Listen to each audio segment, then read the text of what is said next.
नमस्कार. मी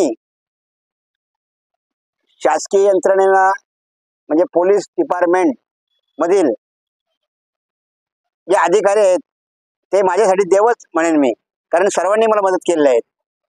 अगोदर इथले तालुका पोलीस स्टेशनचे दौडकर साहेब, रवींद्रजी दौडकर साहेब आदरणीय, त्यांनी सांगितलं होतं गोंधळी या प्रकरणात काय आहे तर काकांची जमीन हडप झालेली आहे, तर ते सदर अर्ज हे काकांनी किंवा काकांच्या मुलांनी द्यायला पाहिजेत.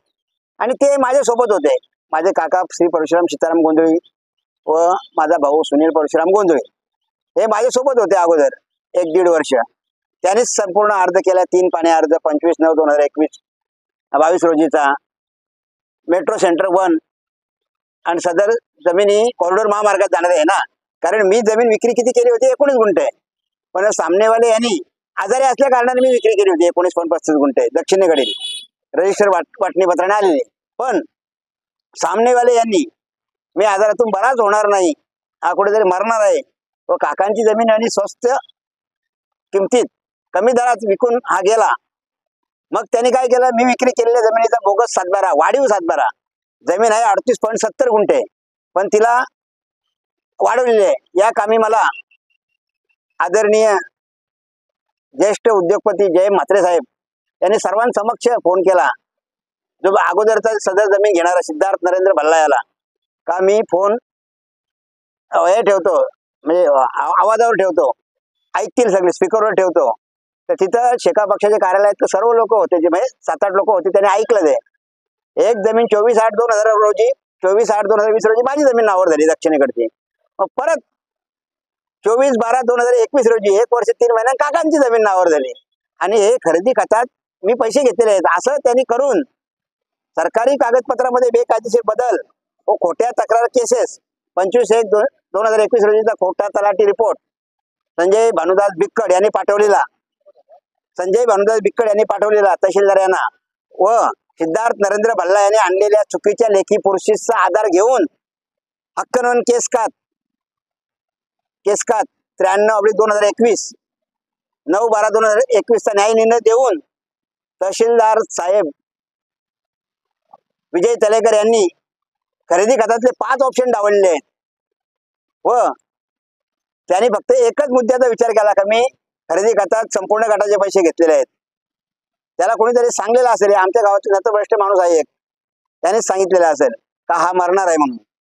मी काय मिरवणार, देव तारी त्याला कोण मारे. या कामी मला पोलिसातील देवतांनीच मदत केलेली आहे.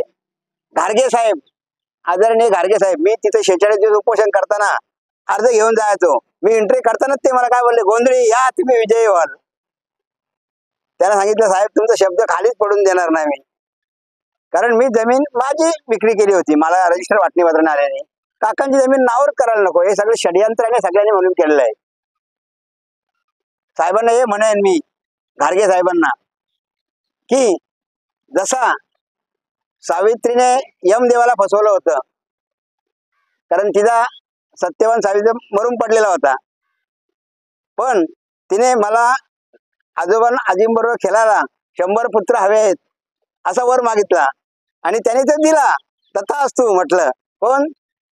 यमदेवता. पण यम आपला सत्यवान तर मरून पडलेला होता. म्हणून मला साहेबांना सांगावं वाटतं का आपण फसलात तर नाहीत ना, मी विजयी कसा होणार. हे फास आवडायला पाहिजे कुठेतरी जगदीश शेलकर साहेबांनी, कारण चुकीचे आकारफोड पत्रक केलेलं आहे. यानुसार मी विक्री केलेल्या श्री विक्रांत गिरीश संसारे यांना फक्त 7 गुंठे कॉरिडोर महामार्ग जमिनीचेच पैसे मिळतात. मी ज्यांना विक्री केली त्यांना माझ्यातनं किती मिळतात, 14 गुंठ्याचे आणि 5 गुंठे बाकी राहते. काकांच्यातनं फक्त 7 गुंठ्याचे पैसे भेटतात, 12.5% पॉईंट शिल्लक राहते. त्यांनी काय केलं असतं, ते आमच्या गावातल्या माणसाने त्याला सिद्धार्थ नरेंद्र भल्लाकडनं काकाला 7 गुंठ्याचे पैसे आता दिले असते, पण हा प्रश्न अजून 8-10 वर्षांनी निर्माण झाला असता व त्यांनी माझ्या मुलाची जमीन हडप केली असती, दावा केला असता का तुझा वडील मरून गेला म्हणून. पण देव कुठेतरी आहे.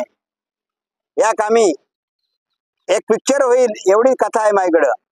माझी बायको मला असते, काय रोज नुसते अर्ज लिहिता, कामाशी आले का अर्ज, नुसत्या लाईटी लावून ठेवतो हा माणूस बोलतो. लाईट बिल येतो 4000. मी सांगा अरे मग आपलं भाडं भेटतं ना. ते माझ्या एका रूम मध्ये गणपती आणतो आमचा रवी शेठ गावातला. मी सांगलं त्या बायकोला, बाबा तू भाडा देतो आपल्याला. हा नाही नाही, तुम्ही नुसतं लाईट लावतो. ते देव त्यांनी कशाला ठेवले जातात? मी झाला देव आहेत ते. देवांसाठी मी खर्च करीन, लोन काढीन. अरे बोलतो भाडा तो 1,000 देतो, पण लाईट बिल 4,000 येतो. मी सांगितलं देवाने मी अंधारात ठेवणार नाही. ज्या देवाने मला वाचवलाय, आणि गणपती आल्यावर आपण बरोबर आरास करतो, मग इतर दिवशी आपण का त्याला अंधारात ठेवायचे? ही सत्यस्थिती आहे. बायकोला सांगितलं काहीतरी होईल, देव मला काहीतरी कुठून तरी न्याय देईल, तू घाबरू नको.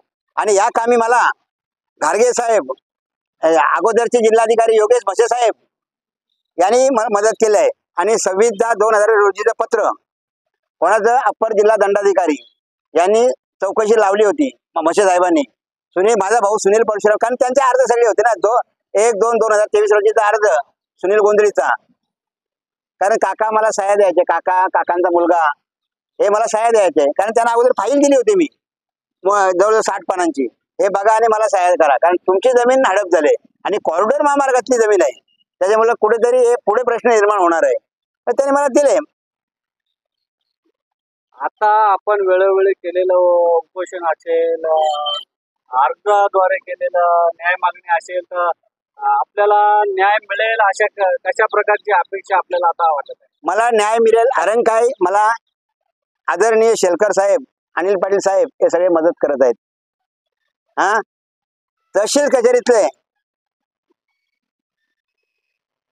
कचेरीतले संभाजी शेलार साहेब, नायब तहसीलदार, यांनी मला मदत केली आहे. माहिती अधिकारमध्ये मला देत नव्हते ते, त्यांनी सांगितलं नामदेव कोणीला द्या तुम्ही कागदपत्र. नितीन नकाशे साहेब यांनी मला खबरत नकाशासाठी त्यांनी हे केला, पण आता सध्या 4 अर्ज आहेत त्यांच्याकडे पेंडिंग, पण ते देत नाहीत. पण मला मदत केलेली आहे तहसीलदार साहेब, नायब तहसीलदार संभाजी शेलार यांनी. तसेच मला रऊफ पठाण साहेब, RU पठाण तात्या वावंजाचे आता जे तलाटे आहेत, त्यांनी जे मंडळ अधिकाऱ्यांनी जो रिपोर्ट दिला होता, कारण त्यांनी फेरफाराचा दिनांक फक्त चेंज करून पेन फिरवून 36 मंजूर केला होता, पण त्याने मला आता ते रिपोर्ट दिलाय का फेरफाराचा दिनांक काय 30/12/2020 आहे 3667. तो त्यांनी एकदम ओके दिलाय RU पठाण साहेबांनी, त्यांनी मला मदत केलेली आहे. कागदपत्रातला हा बेकायदेशीर फेरफार हा आपण न्यायालयात सादर करून न्याय मागणी करणार, प्रशासकीय स्तरावरती आपल्याला न्याय मिळेल? मला बघा, न्यायालयात या गोष्टीला भरपूर वेळ लागतो. जर प्रशासनाने दिलं तर चांगलं आहे, कारण साम टीव्हीने संपूर्ण महाराष्ट्रात बातमी प्रसारित केली, आणि तुम्ही तर मदत करता आहातच मला. या सगळ्यांच्या मुळे हे झालेलं आहे शक्य. त्याच्यामुळे कुठेतरी माझी चौकशी होतात. माहिती अधिकारमध्ये जगदीश शेलकर साहेबांनी मला उत्तर दिलेलं आहे का चुकीचे आकारफोड मौजे वावंजे सर्वे नंबर 123/2 चुकीच्या आकारफोडमुळे हे झालेलं आहे, साहेबांनी सांगितलेलं आहे. तर त्या चुकीच्या आकारफोडनुसार त्याला 7 गुंठ्याचे पैसे भेटतात. माझ्यातनं किती भेटतात? 14 गुंठ्याचे. पण कुठे जर त्यांनी कप्रत्याशितला एक अंक खोडलेला आहे, म्हणजे त्यांनी सरकारी कागदपत्रामध्ये बदल केलेला आहे. मला साहेबांना हे सांगायचं आहे का त्यांचा फास आवळा आता, आणि मला जो विजयी भाऊ आशीर्वाद दिलेला आहे कोणी, घारगे साहेबांनी, या कामी त्यांना मदत करा. बरोबर. जे जवळजवळ 40 लाख रुपये संपलेले आहेत, कारण 6 वेळा महाराष्ट्रातील पत्रकार बंधू भगिनींच्या पत्रकार परिषदा, 1 वेळा सर्वपक्षीय मोर्चा, आणि माझे 6 वकील मॅनेज केलेले आहेत त्यांनी. या कामी माझ्या 80 पानांची अशा 50 फाईल झालेल्या आहेत. आणि त्याने आता काय केलेलं आहे काका, ते बरोबर हो म्हणून, आणि जे तहसीलदारांनी मला 7 पत्र दिलेले आहेत उपोषण केल्यानंतर 2 वर्षाने, सदर 7 आता झालेले त्यांच्या न्यायालयाने ते बंद केले आहेत. तर त्यांनीच सांगितलेलं आहे सदर खरेदी खतात जर फसवणूक असेल तर तुम्ही पोलिसांकडे दाद मागू शकता, म्हणून मी इथं बसलेलो आहे ना. हे पान नंबर 4 पॅरेग्राफ 4 आणि 6 वर आहे त्यांचं नमूद. त्याच्या अनुषंगाने मी इथं बसलोय. आणि त्याने एक खोटा अफिडेव्हिट केलेला आहे 21 जुलै 2022 रोजी, कारण ज्याच्यासाठी भांडत होतो मी त्यांच्याच मुलाने ते केलेलं आहे. पण त्याचं सांगतो मला काही समजत नाही. त्याच्या सह्या घेतलेल्या आहेत 7, आणि त्यांनी मूळ स्थिती जमिनीची काकांच्या उत्तरेकडील 18.70 दाखवलेलं आहे, पण ती तशी नाही. काकांची 17.70 लागवडी, 1 गुंठा वर्कस हा 1971चा माझ्याकडे पुरावा आहे. ते अफिडेव्हिट आल्यास त्याची सत्यता पडताळण्यात यावी असा मी अर्ज केल्यावर माझ्याच वकिलाने मला दम भरला होता. ते माझे नातेवाईक आहेत. कारण ते कोर्टात आल्यास त्याची सत्यता पडताळण्यात यावी हे माहिती अधिकारामध्ये मी मागवलेलं आहे. इकडे 2 साला अर्ज केला, 7ला अर्ज केलेला आहे, आणि तिथं 7/7 अर्ज केलेला आहे. ते मिळावे म्हणून त्यांना बोलवून त्यांच्याकडनं ते खोटं अफिडेव्हिट मला मिळावं, जेणेकरून खरेदी खत रद्द होईल. बस. नमस्कार.